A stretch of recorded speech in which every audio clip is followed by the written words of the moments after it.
সময়ের সুফল পাচ্ছে বাংলাদেশ। সময়ের সুফল পাচ্ছে বাংলাদেশের জনগণ। বাংলাদেশ সরকার ব্যাটে বলে মিলে যাচ্ছে। জনগণ খুশি উদযাপন করছে, আনন্দ মজা লাগছে। এটা আল্লাহর রহমতও বটে।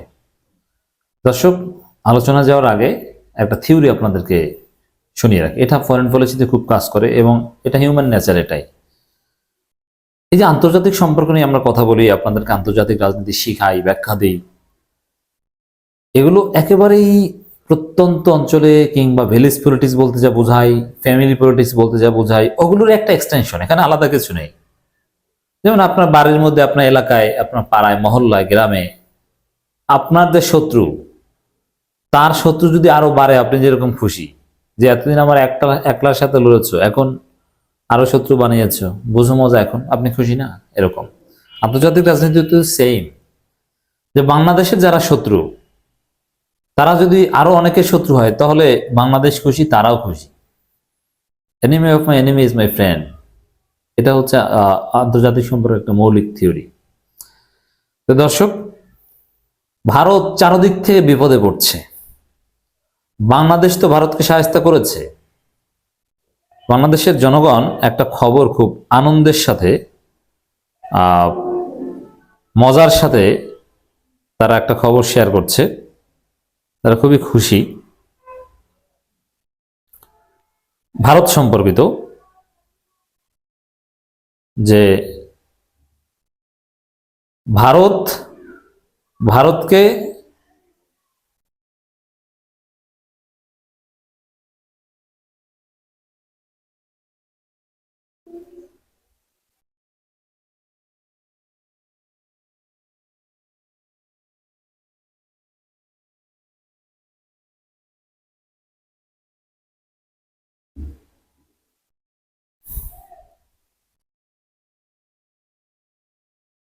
বাংলাদেশের জনগণ একটা খবর খুব আনন্দের সাথে শেয়ার করছে। ভারতকে অসহযোগী দেশের তালিকায় যুক্ত করলো যুক্তরাষ্ট্র। ভারত সহযোগী দেশ না, অসহযোগী দেশ।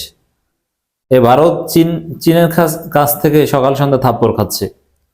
পাকিস্তান তো মাঝে মাঝে কি করে তা তো দেখছেন। নেপালের মতো দেশ, ভুটানের মতো দেশ তাদের দাম দেয় না।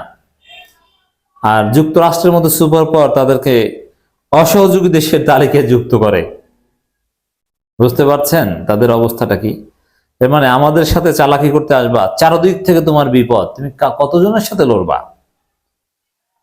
এই ভারতের দুর্বলতা বা অ্যাডভার্স সিচুয়েশন, এগুলোতে বাংলাদেশের জনগণ খুশি। বাংলাদেশের জনগণ এই খবর প্রচার করছে এবং এই খবরের নিচে যে মন্তব্যগুলো, তারা আলহামদুলিল্লাহ বলছে। এবার বলছে মজা। শুধু এটা না, আরো এরকম নানান বিষয় আছে। ভারতকে অসহযোগী দেশের তালিকায় যুক্ত করলো যুক্তরাষ্ট্র।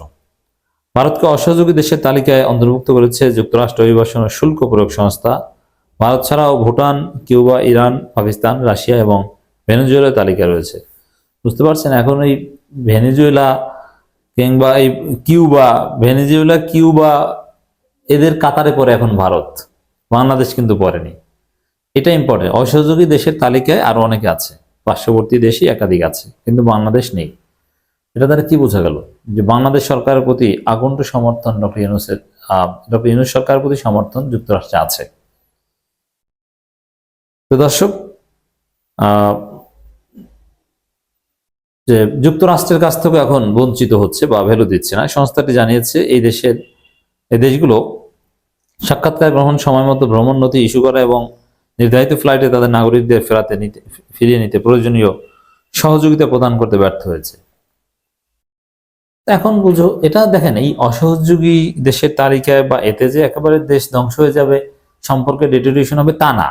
সম্পর্ক স্বাভাবিকভাবে চলবে, হয়তো সামান্য একটু প্রভাব, কিন্তু ইমেজের দিক থেকে এটার একটা গুরুত্ব, এটা একটা প্রতীকী তাৎপর্য রয়েছে যে ভারতকে আমেরিকা অসহযোগী রাষ্ট্র মনে করে এবং কাগজে কলমে। এটি হচ্ছে আমাদের জন্য সবচেয়ে বড় আনন্দের খবর। আইসিইর তালিকা অনুযায়ী যুক্তরাষ্ট্র থেকে আরো যেটা এখানে বলা হচ্ছে, অসহযোগী দেশের তালিকায়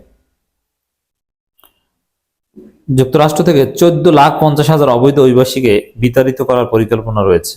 এদের মধ্যে 18,000 ভারতীয় অভিবাসী রয়েছে। এই ভারতীয় অভিবাসীরা যুক্তরাষ্ট্রে বসে অনেক চালাকি করেছে।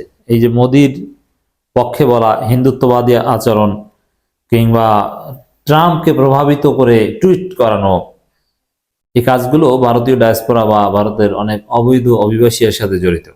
এখন তাদেরকে ঘাড় ধরে পাঠিয়ে দেওয়া হতে পারে, মজা বুঝুন। আর ভারতীয়রা যেখানে বিপদে পড়ুক বাংলাদেশের জনগণ খুশি হয়, কারণ ভারতীয়রা বিপদে পড়েছে। এই জন্য ক্রিকেটে আপনি দেখবেন যে ভারতের বিপক্ষে উগান্ডা থাকলে বাংলাদেশের মানুষ উগান্ডা সমর্থন করে।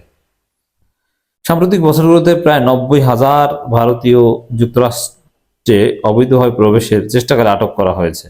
90,000, চিন্তা করছেন? আর বাংলাদেশে কত হাজার থাকতে পারে ব্যবসা বাণিজ্য করে। যদিও অনেক ভারতীয় অভিবাসী যুক্তরাষ্ট্রে তাদের অবস্থান বৈধ করার চেষ্টা করছেন, তবে এই প্রক্রিয়া 2-3 বছর পর্যন্ত হতে পারে। যুক্তরাষ্ট্রে অবৈধ অভিবাসীর সংখ্যা তালিকায় শীর্ষে রয়েছে হন্ডুরাস, যাদের 2,61,000 অবৈধ অভিবাসী রয়েছে সেখানে। এশিয়ার মধ্যে চীন 37,908 জন অভিবাসী নিয়ে শীর্ষে রয়েছে, ভারত রয়েছে 13তম স্থানে। অথচ এরকম অভিবাসী রয়েছে বেশি, এর অনেকটাই কিন্তু এই যুক্তরাষ্ট্র অসহযোগী রাষ্ট্রের তালিকায় নেই, কারণ তারা সহযোগিতা করে, কিন্তু ভারত অসহযোগী। এটা এটা বাংলাদেশের জনগণের জন্য এটা একটা আনন্দের খবর, উদযাপনের মতো খবর, যে না ভারত এরকম একটা হোঁচট খাচ্ছে যুক্তরাষ্ট্রের সাথে দ্বিপাক্ষিক সম্পর্কের ক্ষেত্রে। তারপর আন্তর্জাতিক বিভিন্ন জায়গায় এরকম দিন দিন বিপদে পড়তে যাবেন। ভারতকে দেওয়া বিশেষ সুবিধা বাতিল। ভারতের জন্য বরাদ্দ বিশেষ সুবিধা মোস্ট ফেভার্ড নেশন বা AFN তকমা বাতিল করেছে সুইজারল্যান্ড। এর মানে যুক্তরাষ্ট্রের কাছ থেকে লাথি থাপ্পড় খায়, পাকিস্তানের কাছ থেকে, চীনের কাছ থেকে, সুইজারল্যান্ডের কাছ থেকেও খায়। বুঝতে পারছেন তো? সুইজারল্যান্ডও এখন ভারতকে লাথি দেয়। সুইস সরকারের এই সিদ্ধান্তের ফলে ভারতীয় কোম্পানিগুলোর জন্য সুইজারল্যান্ড কর হার আবারও 10% ফিরে যাবে। এর আগে 2021 সালের এই হার 10% কমিয়ে 5% করা হয়েছিল। না, কর দিতে হবে, খরচ বাড়বে, একচেটিয়া লাভ করতে পারবে না। ইন্ডিয়া টুডের এক প্রতিবেদনে বলা হয়, সুইজারল্যান্ড ভিত্তিক কোম্পানি নেসলের এক মামলার জেরে সুইজারল্যান্ড ভারতকে দেয়া মোস্ট ফেভার্ড নেশন মর্যাদা প্রত্যাহার করেছে। এই সিদ্ধান্তের ফলে দুই দেশের বাণিজ্য অর্থনৈতিক সম্পর্ক নতুন করে চ্যালেঞ্জের মুখে পড়তে পারে। এর মানে ভারত চ্যালেঞ্জের মুখে পড়তে পারে ইউরোপের স্ক্যান্ডিনেভিয়ান সমৃদ্ধ কান্ট্রির কাছ থেকে।